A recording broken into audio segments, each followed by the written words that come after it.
Hi guys, it's Tracy here. First off, thanks so much for all of your interaction on the page. I'm really excited about the interest there is in pole freestyle and having a page dedicated to pole improvisation, or it's also known as pole free dance. Yesterday I received a really amazing, honest email from somebody who wanted to understand what I thought the definition of a pole freestyle actually is. And as I was sitting down, super excited to really respond meaningfully and honestly, I found that typing was limiting my ability to express how I really felt. So please just take a moment if you're interested to listen to a discussion of what pole freestyle is for me. And please, if you are inspired to respond or put in your 2 cents or your wisdom on what it's been for you, please share with us. I am so curious to know what it is for everyone and what they use it for. So without further ado, here we go. So the question I got was, what is your definition of freestyle? The person who sent me the message goes on to explain her background and her pole freestyle experience. And she wanted to know if there was a difference between pole dance freestyle and pole freestyle. And I thought that was really important distinction. I think she was separating aerial pole dance up the pole off the ground and pole dance that happens on the floor around the pole. And yes, I think that there is a difference. And I think it pertains to what level of skill you're at in your pole journey and what your desires are to get from pole dancing, and even how strong you are on the pole, and what background you come from and what pole dance education you're receiving. So all of these things play a role in how you use pole freestyle to express yourself. So let me just put it out there. In my opinion, pole freestyle can be anything that you need it to be for you. So when I'm developing exercises or sharing freestyles on my page, I try to reach a broad range of dancers because some people are working on their pole fluidity and creativity in tricks and movement up the pole, and some people are more interested in finding movement vocabulary on the ground. And the reasons for that vary. Some people might not be strong enough to do things up the pole and actually express themselves yet. Some people maybe can really express themselves up the pole and they feel very vulnerable off the pole, and that's why they work on more grounded work. So it really is going to vary from person to person, and that's okay.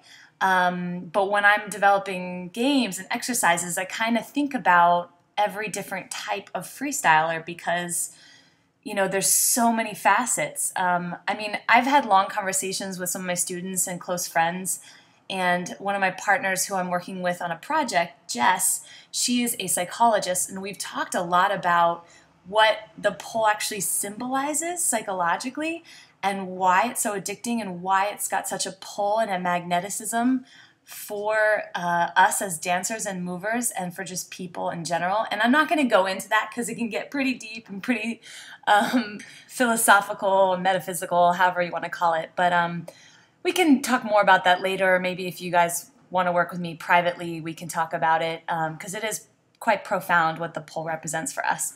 So back to freestyle. Pole freestyle is not something that comes naturally. It is something that you have to work on because it requires you to release control over what's going to happen next.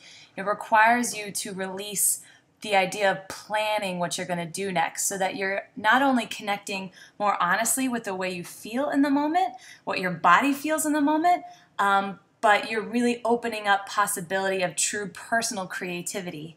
And you could argue that there is an element of planning in freestyle, and there is because you have to sort of make a snap decision on what's going to happen next, but it happens much more quickly and much more instinctually than a planned performance or something choreographed. And it's super exciting for personal exploration. So if that means that you're exploring pole freestyle away from the pole, on the ground, while you're touching the pole, while you're spinning, while you're climbing, while you're doing crazy advanced inversions, whatever part of freestyle you're working on, you can experience elements of improvisation. So if your desire is to find true expression up the pole, then you have to work on some of the more less expressive aspects of pole freestyle so that your contact points and your shifts in weight up the pole happen and you get stronger and you get more solid so that you can open up freedom on the pole. On the ground, you can work on mechanical exercises that open up vocabulary options for you so that when it comes to truly expressing yourself in your pole freestyle, you'll be more comfortable because you've actually trained and practiced improvisation in all sorts of ways. So in conclusion, when we talk about freestyle, we could be talking about so many different aspects that lead up to the moment you're looking for. To use the quote, get out of your head type of freestyles. You might have to do a lot of work in your head, a lot of freestyle work that takes conscious thought and presentness to build the safety, to build the freedom, to build the trust within your body to really go there and express something new. So I hope that's helpful, and please comment if you have your own 2 cents on the subject, and I really appreciate the message that I received and the question I received because it is a really important discussion. Thank you so much for listening, and I hope to hear from you soon. Bye!